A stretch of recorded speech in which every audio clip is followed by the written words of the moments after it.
everybody, and welcome to another Super Sports Collection Show. My name is Bruce Starr, and just having such a fun time.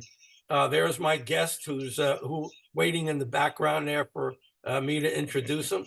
That's Terry Hanratty, by the way. Everybody, Terry Hanratty.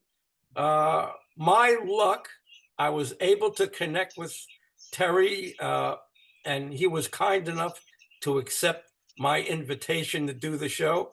For you young folks, you might not know Terry, but from my generation, Terry was a huge hero because he was the big starting quarterback of the Notre Dame Fighting Irish. So I want to welcome you to the show, Terry. Thanks so much for being with us. My pleasure, Bruce. Good to be here. So, Terry, I'm sorry, we just missed your birthday, January 19th. So, a late happy birthday. Well, thank you. Thank you. They come around quicker these days. Oh, boy, does it ever. So, take me back, Terry, to when you were in high school and you were playing football. And how in the world did Notre Dame find you? And tell me that whole interaction, how that all came about. Well, I grew up in Butler, Pennsylvania, which is about 30 miles north of Pittsburgh. And our school back then was the second biggest high school in Pennsylvania. My graduating class was 980 kids. And my high school coach, Art Bernardi, in a 20-year period, had 62 Division I players. Wow. So it was behooving for any coach, if you're going to recruit in Pennsylvania, which is one of the better spots in the country to recruit high school football, that you come to Butler. Back then, we had a pecking order, and I didn't start at quarterback until my senior year. I Wow. played defensive back my sophomore and junior year, and we had a team, or a philosophy, I should say, of the team, that we were a lot like the old Ohio State teams under Woody Hayes, where 3 yards in a cloud of dust, and we had the big offensive lineman with the big fullback, and they're just going to try to possess the ball up and down the field on you, and we had great success. But my senior year, when we decided to open it up, and in 9 games we scored 299 points. So it was headlines here, headlines there, and the coaches started coming around, and just pretty much the whole country was in Western Pennsylvania looking at everybody. So I got noticed, and all state and all this other stuff, and so I got around. So tell me about your years at Notre Dame, because I know that you were an All-American, which is an incredible honor to be an All-American, but an All-American at Notre Dame. Tell me about your progress that you made there. Well, my senior year in high school, I was recruited by most, but it came down to Notre Dame and Michigan State. Duffy Daugherty was was the head coach at Michigan State, a great guy from Pennsylvania, and I made a couple trips out to Michigan State, and I thought I was going to go there until the guy that recruited me, the coach who recruited me from Notre Dame, called me, and he said that Ara Parsegian was going to be in Pittsburgh. Can I meet him for lunch? Well, I did all that. We sat around for about 2.5 hours just talking about everything. And I went home and told my mother I'm going to go to Notre Dame. And she says, I thought you were going to go to Michigan State. I said, well, I just met the guy that I want to spend my next 4 years with. And it was Ara Parsegian. Duffy was a great guy. Ara's a great guy. And it was a tough decision, but Notre Dame, I think it was still the best decision I ever made. And that was back in the day when you could not play as a freshman. Nobody transferred. There was no NIL. There was no portal. There was none of this garbage that's going around today. And so you sort of sat and you got beat up your freshman year because the only thing you did was scrimmage to varsity. So that got you beat up pretty good. Then freshman year, second semester freshman year, when we had spring ball, I had a big spring, and I won the starting job in spring before my sophomore year. And I said, and we were fortunate in 1966 with my sophomore season. I started for 3 years then. and we won a national championship in '66. Then we had 3 top 10 finishes, and I finished in the Heisman, top 10 3 straight years, and it was a great run. It was a great experience, and it was a great 3 years there at Notre Dame. What would you say your strengths were? Some people have a powerful arm. They can throw it 60, 70 yards. Some of these guys now can only throw 10 and 20 yards, but they're accurate. What was your strengths? Well, my strength were my legs. I was fast. I was, at the time I was big. I was 6'1.5" and about 195 pounds. And back then that was a big quarterback. And so, but I moved very fast and I was quick and I could get away from, escapability. And I had a big arm. I could throw the ball, 70, 75 yards, but you never really have to throw the ball that far. If a deep pass nowadays, anytime it's going to throw the ball maybe 35, 40 yards. Because if you're throwing it 70 yards, you don't have eight seconds to throw the ball. So you got to get rid Right. of it. And you can't run that fast. So I would say a little bit of everything. And I had a great offensive line and great receivers. And, there's no quarterback who's ever played the position that has been successful that did not have a great offensive line. And that's the number one thing. But I've been blessed. So tell me about some of the names of some of the guys that went on to play pretty good years of pro ball Well, around. Nick Eddy, Larry Conjar, George Gedicke, uh, Tom Regner, uh, Dick Swatland. That's offensively, and we had Alan Page on the defense, along with Kevin Hardy and Jim Lynch, and there were Wow. a lot of great All Americans, and a lot of. It was a great team, it really was. My junior senior year, we had very good teams, but '66 was that special year where you just had everything. Did you happen to know Dick Lynch, who played for the Giants? Dick was before me. I know him Okay. personally, yeah, the late Dick Lynch, dear fella. But he was probably in the late '50s. I was a freshman in '65. Yeah, my dad used to bring me to the Yankee Stadium here behind me on Saturday mornings for practice. And he got friendly with Dick Lynch, and Dick Lynch took me under his arm when I was, I don't know, 8, 9, 10 years old, and really treated me well on those Saturday morning practices. He was quite a guy. Dick was a great guy. Yes. So, what was it like when you were all finished with college? And I know it's so different now than when it was back then. Tell me about the process of you ending up with what ends up being the Pittsburgh Steelers, and you're probably wearing at one point or another 2 Super Bowl rings.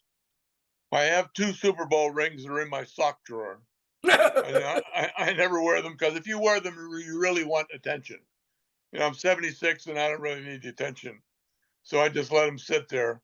And but it was interesting because back then, you got to realize there was no ESPN, there was no internet, there was no Facebook and all that good stuff, and it was just the phone, the old fashioned phone. And when you had a draft, and see, my senior year, I tore the ligaments in my knee, Ooh, so I was operated on. I missed the last game of the season, so I fell from the first round to the second round. And fortunate enough, I was drafted by the Steelers, which is my hometown and a great organization with the Rooney family. But it was a time where there was no real, it wasn't on television, the draft. Nobody went to New York like they do now for the draft. They would call the sports information director at the universities around the country and tell them that your player got drafted by so and so in whatever round. So it's all done by the phone. Then I got a call from my sports information director, Roger Baldessari, and he said, "Terry, the Steelers just drafted you in the second round." I said, "Great." Then I got a call from Chuck Noll. That was his first draft. And, we went off, started going from there. And it wasn't all pleasant now. I mean, my rookie year, we won the first game. We beat Detroit in Pittsburgh. Then we lost 13 straight games. So ooh. that was a long year. That was more games than I've ever lost in my life in any sport combined, I think. But that was a long year. And that's, when I tell people about the Rooney family. They hired a guy from Baltimore Colts back in the day. Yeah. It was an assistant under Don Shula, assistant defensive coach. Nobody knew him, Chuck Noll. But the Steelers interviewed, and they decided him. And it was 1-13 his first year. Now, in today's world, 80% of the teams would have fired the guy. But the Steelers knew something that they had in this guy. Then the second year we were 5-9. Then I think we were 9-5, and up to the Super Bowl run. I was there for the first two, and Chuck had 4, and still the only coach. He's won 4 Super Bowls and he's never coach of the year. Wow. And that's something. Wow. Because Now, he didn't want the publicity, so he didn't kiss anybody's behind. All he wanted to do was coach, and that was his whole thing in life. In fact, Paul Zimmerman, remember Paul? He was a sports writer, and he wrote for the New York Times. yes. And he wrote a wine column for the New York Times, and a sports columnist. And he was the only one who could get an interview with Chuck one-on-one, because Chuck was really into the wine. So, he was a collector and a connoisseur and all that. Not a drunk, but he loved his wine and loved the theory. Chuck loved history. So he told Paul, "I'll give you an hour one-on-one if I can have an hour grilling you on wine." So they hit it off. Anytime that Paul wanted an interview, he had to give an hour to Chuck. So it was pretty neat. So how was he was he a quarterback coach for you? Was he there for you, or was there somebody else alongside? From my first step onto the field, you called your own plays.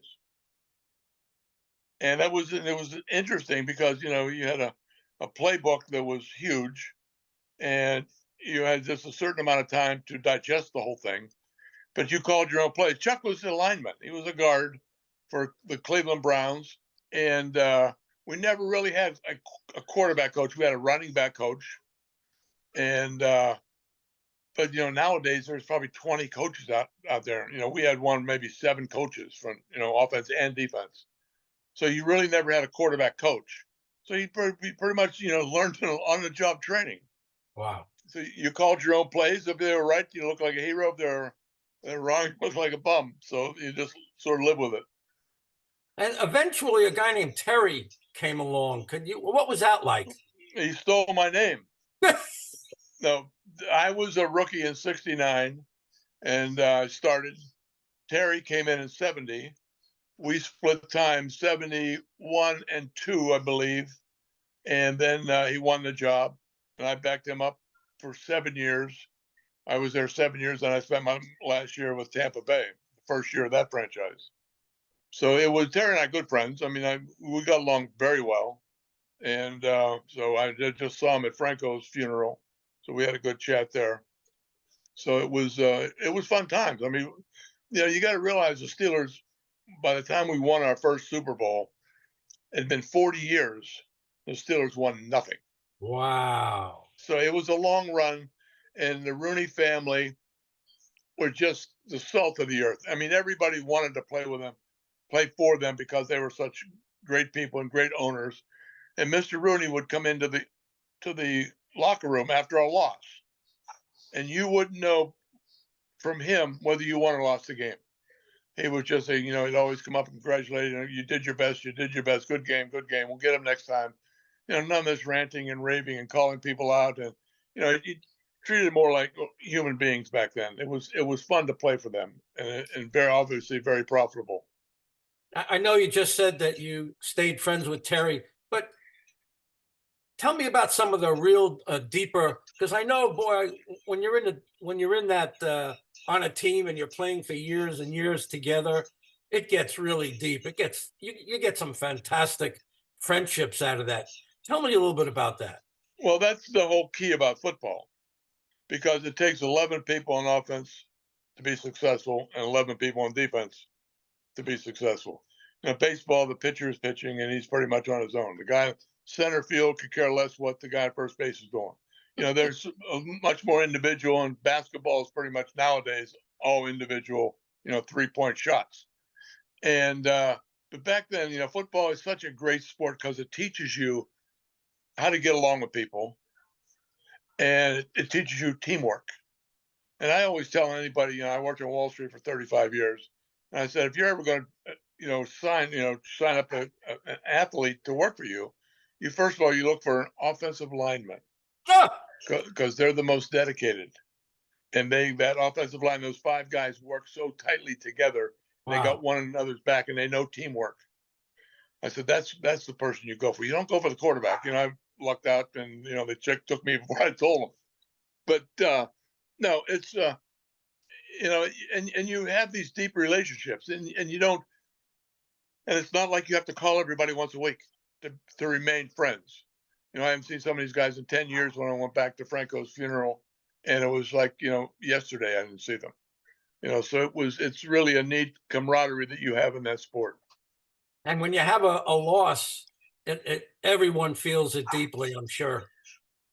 Yes, because it's, again, baseball. You got 162 games, to play and improve yourself. Basketball, you got what, 84, something like that. And in football, back then you had 14. So if you lost a couple games, that's a big percentage of your season. So you built that real strong, close camaraderie. What were some of the highlights of your career, whether it was on the field or off the field, whether you were playing? Give me a couple of highlights that really, when someone says to you, boy, I really enjoyed this moment.